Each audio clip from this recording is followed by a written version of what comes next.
হে জগতবাসী, আজ আমি শামীম আলী চিশতি আপনাদের সামনে একটি আলোচনা নিয়ে আসলাম। সে আলোচনাটির হেডলাইন হলো ঘরের কোণে বসে আছে বেঙ্গি, সর্পদরে আহার করে। তাহলে ঘরের কোণে বেঙ্গি থাকে এবং সে সর্পদরে আহার করে, এটা কেমন কথা? তবে আমরা যা দেখেছি, যা বুঝেছি, এই পর্যন্ত বয়স হয়েছে যে সাপে ব্যাঙ ধরে এবং ব্যাঙকে খেয়ে ফেলে। কিন্তু এটা কেমন ব্যাঙ? এটা কোন ব্যাঙ যে বেঙ্গি? সেটা ব্যাঙ তো পুরুষ, কিন্তু বেঙ্গি নিজে সর্প ধরে আহার করে। আচ্ছা, এখন ঘরের কোণে যে বেঙ্গি বাস করে সেটা কে জানে? একমাত্র তরিকতের চেতনোক্ত জ্ঞানী লোকেরা এই খবরটি জানে। আচ্ছা, তাহলে সেই বেঙ্গি সর্পদরে আহার করে বলতে যে বেঙ্গি তো নারী জাতি, তবে পুরুষ জাতি সর্প জাতি। তবে সর্পের মুখে বিষ থাকে। সর্পের মুখে বিষ থাকলেও সে বেঙ্গির সাথে কুলায় না, ব্যাঙ তাকে গিলে ফেলে। তবে হে জগতবাসী, আজকের যে আলোচনাটি একটু ইন্টারেস্টিং হতে চলেছে। যদি লক্ষ্য করে কেউ শোনেন তো অবশ্যই বুঝতে পারবেন। যেই বেঙ্গিটি সর্পদরে আহার করে, সেই বেঙ্গিটি অনেক বড় রাক্ষস। সর্পটি যেই বিষ ছাড়ে,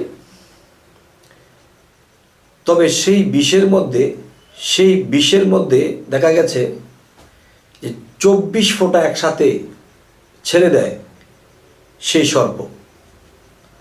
আর 24টি ফোঁটার মধ্যে একটি ফোঁটা যদি আলাদা করি, তাহলে 46 থেকে 47 লক্ষ কীট থাকে। তাহলে দেখা যায় যে কয়েক কোটি ছেড়ে যায় যে 24 ফোঁটাতে। এক ফোঁটা বিষ থেকে যদি 46-47 লক্ষ কীট থাকে, তাহলে কয়েক কোটি ছেড়ে যায়। হিসেব মিলালে মিলে যাবে। তো আজকের যে বিষয়টি, যে এই পৃথিবীতে এমন কোনো পুরুষ নেই যে সেই পুরুষের ঘরে বেঙ্গি নেই। কিন্তু দেখা যায় যে এই বেঙ্গি সর্পদরে যে আহার করে, কিন্তু সেই সর্পকে পুরোটাই গিলে ফেলে। কিন্তু সেই ক্ষণিকের জন্য মারা যায়, পরে আবার সে জীবিত হয়।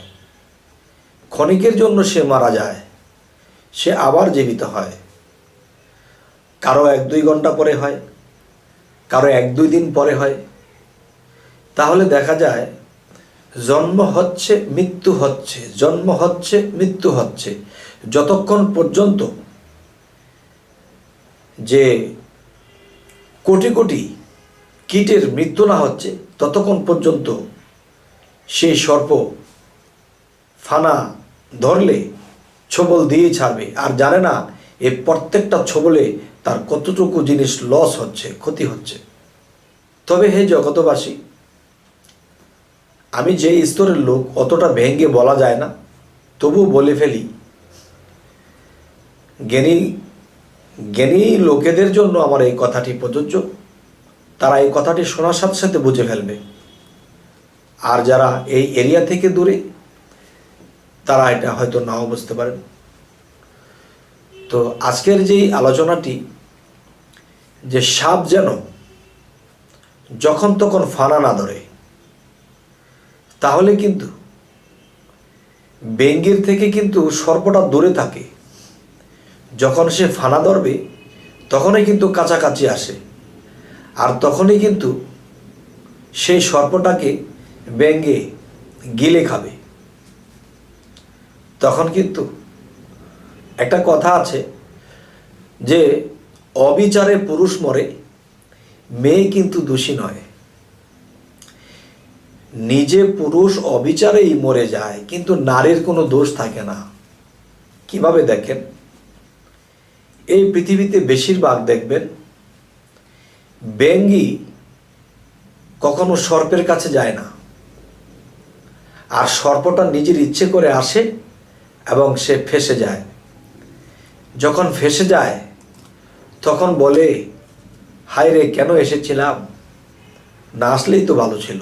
কিন্তু সর্পের মাথায় যখন সেই মণিমুক্তা বা বিষ কাছাকাছি এসে যায়, তখন কিন্তু সে আর মনে থাকে না কিছুই, কিন্তু হুঁশ হয় ঠুস যখন খায় এবং ব্যঙ্গী যখন গিলে খায়। তবে হে জগতবাসী, আমি আশা করব যে সর্প নামের যে পুরুষগুলো, সেই সর্প যেন সবসময় ফানা না ধরে এবং সে নিজেকে সাধনার দ্বারা, মুর্শিদ প্রেম ভক্তির দ্বারা সে যেন নিজেকে সংযত রাখে এবং খাবার খাদ্য যেন মাছ মাংস খুবই কম খায়। তবে সে তার নিজের সর্পটাকে নিয়ে কন্ট্রোলের দেশে থাকবে, ব্যঙ্গীর দ্বারের কাছে থাকবে না। ব্যঙ্গীর দ্বারের কাছে যদি যায়, ব্যঙ্গীর মতো ব্যঙ্গী থাকে, ব্যঙ্গী তো আর কিছু বলে না, কিন্তু সর্প যখন তার কাছাকাছি হয় তখন সেই ব্যঙ্গী কিলে খায়, কারণ ব্যঙ্গীরও তো দোষ নেই। তবে হে জগতবাসী, জানি না আমার এই আলোচনাটি আজকে আপনারা কেমন মনে নিয়েছেন, কেমন জ্ঞানে নিয়েছেন জানি না। তবে আশা করব মোটামুটি জ্ঞান যার আছে তরিকতের, দেহতত্ত্বের, কামতত্ত্বের, সে অবশ্যই এই আলোচনাগুলো বুঝেছেন।